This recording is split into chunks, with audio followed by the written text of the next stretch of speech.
My name is Ruth. I'm 70 years old, with a past full of love, and a present that has asked me to remain silent more times than I care to admit. I've been a widow for 6 years. My husband, Francisco, passed away peacefully, leaving me the home we built together and the memory of a relationship that, despite its ups and downs, was rooted in respect. But life changes, and when I needed help, I had to ask for it. After undergoing a delicate spine surgery, my daughter invited me to stay with her family for a while. She said it was temporary, that I'd have my own space, that I would be welcomed. I said yes. Because deep down, I still believe that the love we plant will one day bloom, even in the tightest of places. If you've ever gone through something similar, if you've ever had to take up space that wasn't truly yours, even after giving, you're all for a lifetime. Then before I go on, let me ask you something simple. Subscribe to this channel and walk with me through this story. Sometimes, just knowing someone else has been through it brings rest to the soul. When I arrived, they set up my bed in a little room next to the laundry. "It's more private, Mom," my daughter said. "You'll be more comfortable here." I smiled, because over the years I've learned that smiling often has more to do with protecting others than expressing real joy. The room had a thin mattress, a makeshift nightstand, and a window that faced a wall. The smell of detergent and damp cloth hung in the air, and the sound of the washing machine woke me up every morning. But I kept telling myself, it's just for a while, and in a way, I did want to be invisible. I didn't want to be a burden. I didn't want to get in the way, but the things we pretend not to see. With time, they start screaming inside, and what began as gratitude would soon turn into something very different. At first, I tried not to notice the short replies, the eyes that avoided mine, the doors that closed a little too quickly. He must be tired, I'd think. She's overwhelmed with work and the kids. I made excuses for both of them, because that's what a mother's love does. It tries to protect, even when it's already hurting. Meals were quick. No one asked how I was doing anymore. The coffee I liked was too strong. The show I watched was too boring. Even my scent, the same lotion I've used my whole life, started to bother them. One time, I tried to talk about a series I had watched with my granddaughter at the dinner table. "Mom, please let Clara eat in peace," my daughter said. "She's been in school all day surrounded by noise." I swallowed my words halfway through. I smiled, and I got up before dessert. I began spending more time in my room, or rather, the laundry room. I would sew a little, write letters I never sent, and spend the afternoon switching between prayers and memories.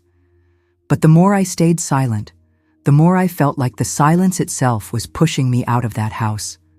Not physically, not yet, but emotionally. I was already outside. My son-in-law, Daniel, never said anything directly, but his body did. The impatient eyes, the long pauses whenever I was in the room, the way he wiped the fridge handle after I touched it. One night, I heard him speaking to my daughter in the hallway, thinking I had already fallen asleep. "Honestly, Marina, your mom just gets in the way. This house feels like a hospital now." Silence. Then her dry reply, "I know, but it's only for a while." Lay on my side, not moving a muscle. I held back the tears, not from sadness, but from disbelief. Me, the one who cared for her when she had fevers. Me, who stayed up whole nights just to listen to her dreams. Now, I was nothing but a burden, and for the first time, I began to understand. The deepest pain isn't physical. It's realizing that your presence is no longer cherished, only tolerated. It was a Saturday morning. The sun poured through the window, and I had actually slept a little better that night. I was slowly regaining movement in my legs, standing up with more strength each day. It wasn't much, but for me, it was a victory. I decided to bake a cornmeal cake, A simple one, with fennel seeds, just the way Marina liked it when she was a little girl. I did everything slowly, quietly, as always. I wanted it to be a surprise. But as soon as I opened the oven and the scent began to spread through the house, I heard hurried footsteps heading to the kitchen. Daniel walked in. He looked at me, then at the cake, and wrinkled his nose like something was out of place. "That smells like a hospital," he muttered, yanking the window open. "My mom used to say that smell is just like the ER hallways, strong, nauseating." I froze. "I'm sorry. I just thought I'd make something different for breakfast today," I whispered. He didn't answer. He just left the kitchen, waving the air with his hand as if trying to push the smell, me, away. Minutes later, I heard the upstairs toilet flush and then the sound of air freshener being sprayed again and again, as if they were trying to cleanse the house of my presence. Later, Marina came downstairs. "Mom, try not to cook those things right now, okay? Danny's really sensitive to smells. He has rhinitis." Rhinitis, sensitivity, hospital smell. That's when it hit me. It wasn't the smell. It was me. I was the discomfort no one dared to ask to leave. So they started erasing me little by little. And that day, as I stood there staring at the still warm, untouched cake on the counter, I understood something deeply. They weren't going to ask me to leave, but they would make me want to go. And it was working. It was late afternoon when I went to the living room to look for my prayer book. I had left it on the armchair, but as I got there, I heard voices coming from the kitchen. The door was slightly ajar. I stopped, not intending to eavesdrop, but too weak to walk away. It was Daniel. His voice was low but firm, the tone of someone who's been holding things in for far too long. "Marina, your mother needs to go." "Danny, she's still recovering." "Enough. Honestly, the house smells like a hospital. She doesn't help with anything. She just takes up space, and she still wants to cook." "Don't talk like that." "I will, because you know it's true. Clara doesn't even want to be in the living room when she's around. She drains the room, Marina. Drains the room." Those words pierced my chest like needles. They weren't just words. They were a verdict, right there, standing in the hallway, hands pressed to my chest, eyes brimming with tears. I understood something. There was no turning back. My daughter wouldn't defend me. My son-in-law didn't respect me, and that house wasn't mine anymore. I returned to my room slowly, the pain in my back sharper than ever, but not because of the surgery. I lay down on the narrow bed, stared at the ceiling, and for the first time in a long while, I felt something that resembled strength. They thought they were in control, but they forgot one important detail. The house was mine. The house where I was merely being tolerated was the same one that, 32 years ago, Francisco and I bought. With hard work, sacrifice, and countless no's, we said to ourselves along the way, the deed was in my name. After his passing, we made sure everything was properly transferred with the help of our family accountant. And even when Marina moved in at 19 and later married Daniel, nothing changed on paper. But in practice, they changed everything. They changed the furniture. They changed the decor. They even changed the routines, as if I were a guest in the very place where I had been the foundation for decades. That night, I went to the old trunk at the back of my room. Inside was a folder with all the house documents, the deed, property tax receipts, the purchase contract, everything, with my name. I stared at that yellowed paper for several minutes. Francisco used to say that one day that roof would shelter us through a peaceful old age. But he left too soon, and I stayed to watch that same roof turn into a burden. I didn't cry. I didn't feel anger. I felt clarity. Life had knocked me down many times, through grief, through illness, through loss. But now I saw it. There was a door, And the key had been in my hands all along. I closed the folder gently, put it back, and went to bed with a new thought. Maybe leaving this house is the greatest gift I can give myself. The next day, I did something I hadn't done in months. I asked to talk. I waited for Clara to leave for school, took a deep breath, and walked into the living room where Marina was working on her computer.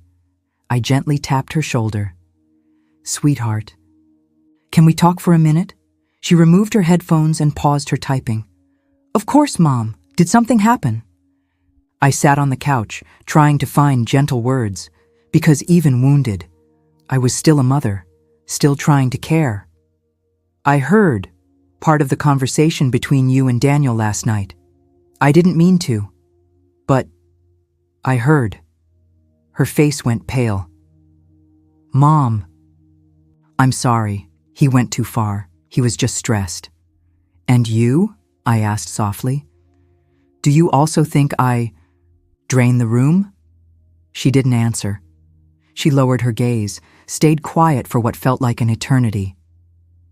"I think we just need space, Mom. That's all." Space. That word echoed like a final verdict. Not love, not gratitude. Just space. I slowly stood up. "All right, sweetheart. You'll have the space you need."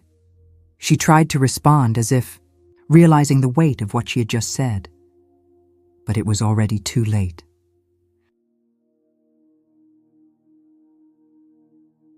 Sometimes, all it takes is one last disappointment to finally see things clearly.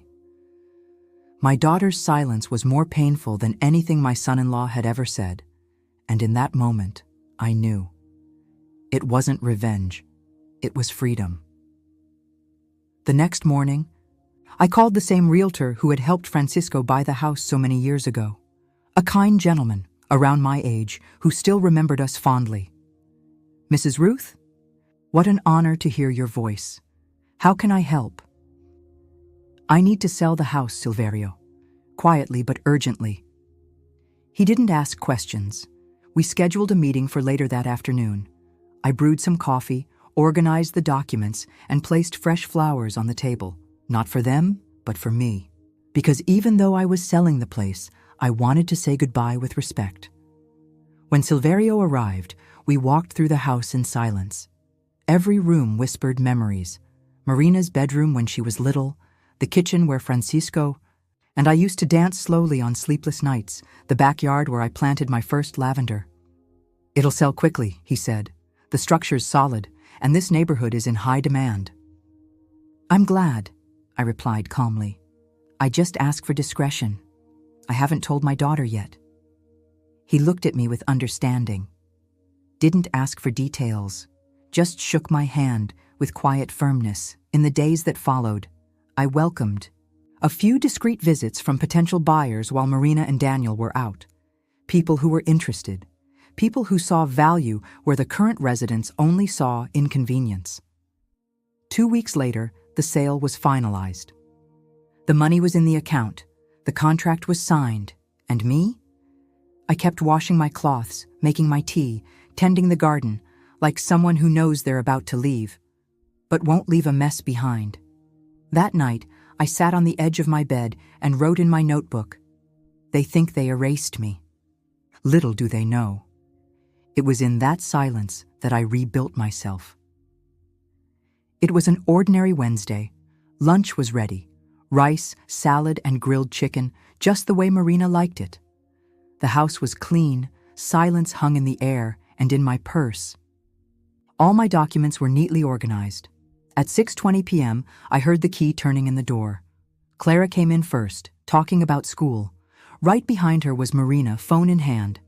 And last, Daniel, with the same look as always, boredom laced with arrogance. I sat at the table, an envelope in my hand. "We need to talk," I said calmly. They looked at each other. Marina seemed tense, as if she already knew what was coming. I placed the envelope on the table. Inside, a copy of the sale contract, the bank receipt, and a notarized letter. The house has been sold. The transfer is complete. You have 30 days to vacate the property. Silence. Daniel was the first to react. What? You've got to be kidding. No, I'm simply reclaiming the space I never stopped paying for, I replied, without raising my voice. Marina put a hand over her face. Mom, please. We have Clara, and I have me. For the first time in a very long time, I interrupted. I looked at Clara, who was quietly watching me. This isn't against you, sweetheart. It's for me. Daniel stood up, irritated. Marina tried to say something about not having anywhere to go, but I simply repeated, You have 30 days. The new owner takes over next month, and I will be somewhere else. I stood up, picked up my purse, and with it, the beginning of my new story. That day, I didn't walk out of that house defeated. I walked out whole, with my head held high, and with my heart, for the first time in years, at peace. I arrived at the care center on a morning of clear skies and fresh breeze. The taxi stopped in front of a white iron gate. A garden filled with lavender and yellow trumpet trees welcomed me. A kind man carried my suitcase, while a smiling nurse gently guided me through the hallways. You're going to love it here, Mrs. Ruth. It's calm, light, and full of beautiful stories. They settled me into a room of my own. Airy, with a cozy armchair by the window and a small shelf where I could place my books. For the first time in a long while, I had the key to my own room. I felt a lump in my throat, not from sorrow, but from gratitude. In that first week, I walked slowly through the gardens, had tea with the staff, wrote letters that, this time, I just might actually send. And slowly, I started to feel lighter. It was during one of those days that I met Leontina, Odette, and Berenice, 3 women with more wrinkles than regrets, and a spark in their eyes I hadn't seen in years. We talked every afternoon. We laughed about old stories, swapped recipes, and little by little, we began to believe in ourselves again. One Friday afternoon, Odette said with a mischievous little smile, Ladies, let's be honest. We spent our whole lives taking care of everyone else. It's time someone took care of us. And, how do you propose we do that? I asked. Let's go to Hawaii. We all burst out laughing. I'm serious. A cruise. What's stopping us? Silence. Nothing, I said, smiling. For the first time, absolutely nothing. That night, lying in my bed, my bags already unpacked and my heart light, I wrote in my notebook, I traded the house where I was rejected for a key that opens up the world. 3 months later, with my body stronger and my soul even. More so, I set sail with Leontina, Odette, and Berenice on a cruise across the Pacific, bound for Hawaii. I had never been on a ship before. Never imagined seeing that endless sky, unhurried, embracing the ocean in every direction. That first morning on deck felt like a silent baptism. I took a deep breath, closed my eyes, and let the wind touch my face as if to whisper, Now it's just you, and that's enough. We spent our days sipping long, lazy coffees, laughing by the pool, walking under the sun, and enjoying live music over dinner. We met women who danced alone without fear of looking foolish, gentlemen who painted on the deck like life had only just begun. And at night, lying in my cabin, the sound of the waves rocking me gently into sleep, I smiled, not out of loud happiness, but out of peace. For the first time in many years, I didn't have to lower my voice, shrink myself, or apologize for existing. There, no one called me a burden. There, no one told me to be quiet. There, I was just Ruth, whole. Before falling asleep, I wrote in my notebook, They once called me a weight. Today, I float. They tried to erase me, but I learned how to shine in places where no one can dim my light. If this story touched your heart, please like, comment, and subscribe to the channel. Your support helps us keep sharing real, emotional, and hope-filled stories like this one. New stories every day, because it's never too late to begin again.